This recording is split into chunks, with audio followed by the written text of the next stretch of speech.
Hello and a happy or gloomy Tuesday from the Trib Live Radio studios. I'm Dejan Kovacevic. This, not coincidentally, is the Dejan Kovacevic Show on Trib Live Radio, brought to you by Sports Yapper, the app that's kind of like Twitter but is only about sports.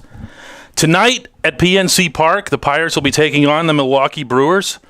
I hear that on StubHub, and actually we've confirmed here, that you can get a ticket for the upper grandstand for 20 cents. That's not an exaggeration. The guy underneath that offer is selling 2 tickets for 32 cents. So take your pick. If you're in the upper grandstand, the good part is at least you'll stay dry. The bigger game in town, as far as the Pirates are concerned, is the blame game. I'm sure you've read about the blame game over the weekend. That's the one that Frank Coonley said in the Trib he doesn't want to play. That's the one that Neil Huntington said he doesn't want to play. We're going to play it here today because the Pirates have had what can only be considered to be a second consecutive historic, epic collapse. And that doesn't happen because some bland, generic, unnamed collective entity fails. It happens because people fail, because individuals fail. You can look at it from the clubhouse level. You can say, Andrew McCutchen has taken a step back. Why? Is he overused? He's not a big guy. Should he have his playing time taken down to, let's say, 155 games instead of the 160, 161, 162 they try to push on him? James McDonald has pretty much fallen apart in the second half. Why?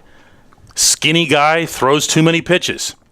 When James McDonald is going well, he strikes a lot of people out, but that runs up your pitch count. There's guys all through that clubhouse, individuals who have failed. Clint Hurdle unquestionably has failed. Where's the leadership that you wanted to see? All those happy, folksy messages that we were hearing in the first 3 months and change, those are all gone. Where are the strategic decisions? What about the bullpen usage? We're seeing a team and a manager collapse at the same time. But you know what?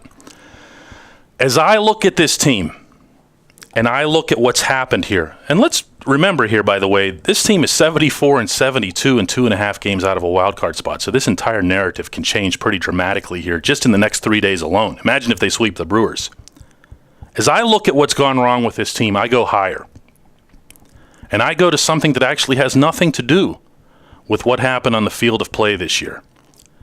I'm looking at the draft. That's right, the draft. Whenever we're talking about money that the Pirates have blown, we tend to look at the free agents.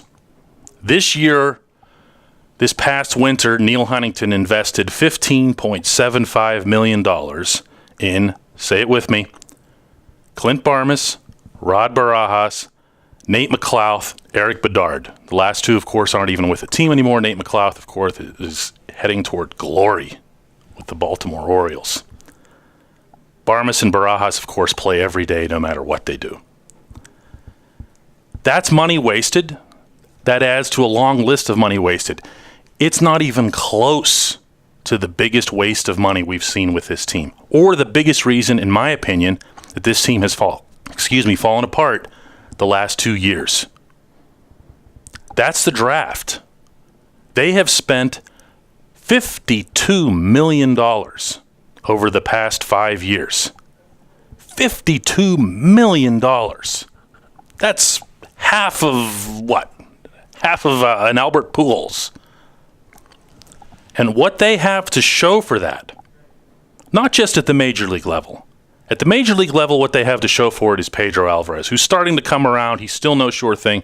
But when somebody's hitting 30 home runs for you, you'll find a way to get his average up from 240 to, let's say, 260. He'll be fine.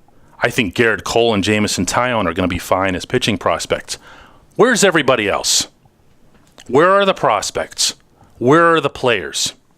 Last night I was communicating with Jim Callis. He's the editor of Baseball America. very much respected around the industry, independent observer of teams and their drafts. And he agreed with me that there's really no excuse for the Pirates to be this bereft of prospects and overall talent on their draft. What's happened, and the reason that nobody talks about it, is that their warts with the draft are hidden by the fact that these players that I just mentioned, Alvarez, Taillon, and Cole, all three of them were top 2 overall picks. You can't miss at that height. Tony Sanchez was a number 4 overall pick, and he's doing nothing.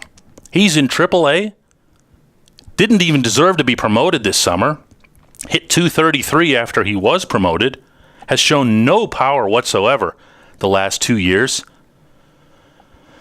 This is a player who's maybe not a bust yet, but he's 25 years old. Where are the second rounders? Where are those late round picks that the Pirates were glowing about, that they were sending out these 7-figure contracts to and showing all this commitment? It's one thing to show a financial commitment.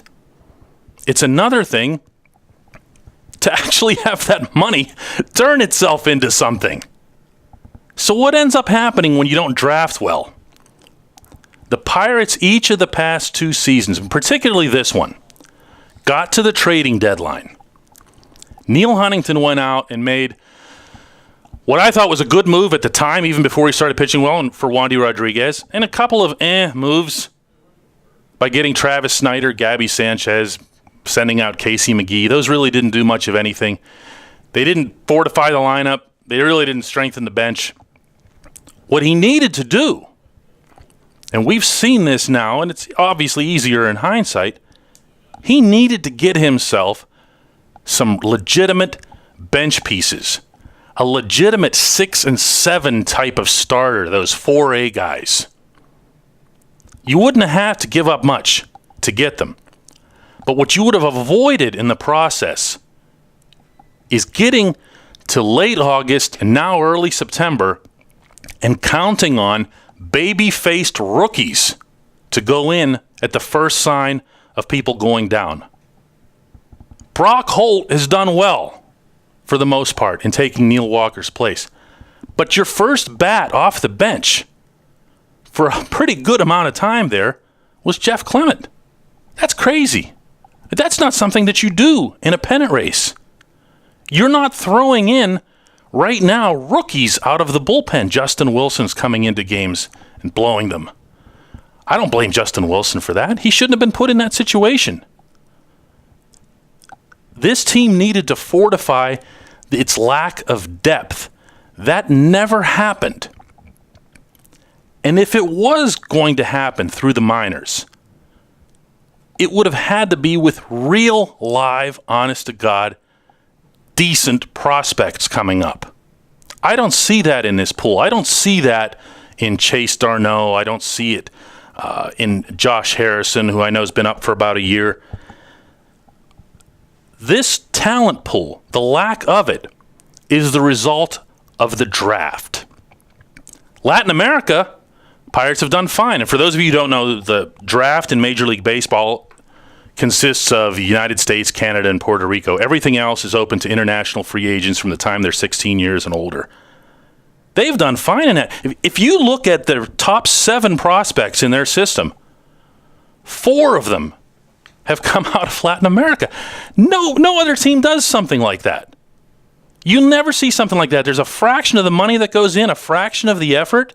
It's about the draft. If you want to know what's wrong with the Pirates this season, it's about the draft, and you will have to trust me when I tell you that I am not the only one who feels that way, that there are people at the top of the Pirates food chain who are looking into this.